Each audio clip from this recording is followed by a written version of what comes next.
اتجوزت من ساري عربي إماراتي وبتقضي شهر العسل في لندن، وعملت كل ده علشان يحميها ويخليها ترجع تشتغل من تاني.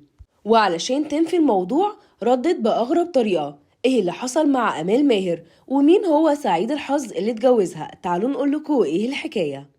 في الساعات اللي فاتت انتشر خبر جواز أمال ماهر في كل مكان، والصحافة والتلفزيون كله ما كانش ليهم سيرة غير الخبر ده، خاصة إن تم إعلان من مصادر قريبة منها، وده خلى الجمهور يستغرب جدا من الخبر، خاصة إنه من بعد تجربة جوازها اللي فاتت واللي لحد الآن رغم إن تفاصيلها مش واضحة، لكن كل اللي معروف فيها إنها خسرت شغلها لفترة طويلة وتم حذف كل أغانيها وأعمالها. هي طلعت وقالت إنها مش هتتجوز تاني وإن خلاص هترجع تركز في شغلها وبس، لكن واضح كده إنها وقعت في الحب تاني.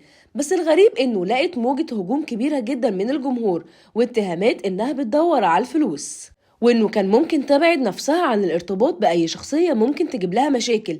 لكن الجمهور قال واضح إن أمال ليها حسابات تانية. وفي الوقت اللي الجمهور كان بيتكلم فيه عن الموضوع، أمال تجاهلت الأمر ونزلت صورة مع ابنها في محاولة غير مباشرة منها إنها تنفي الموضوع.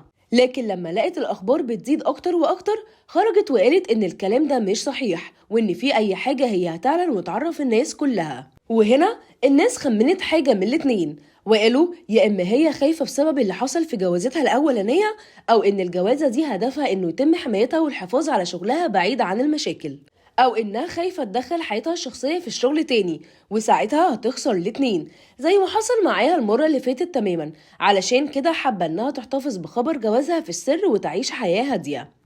وفي اللي قال إنه ولا حاجة من دول، وأمال بس بتثير الجدل علشان خاطر تتصدر لترند، خاصة إن ألبومها الجديد ما تمش التسويق ليه بشكل كويس بسبب أحداث فلسطين والمشاهدات ما كانتش زي المتوقعة.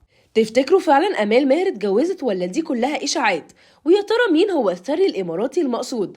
وهل فعلا اتجوزت علشان يتم حمايتها؟ شاركونا رأيكم في الكومنتات.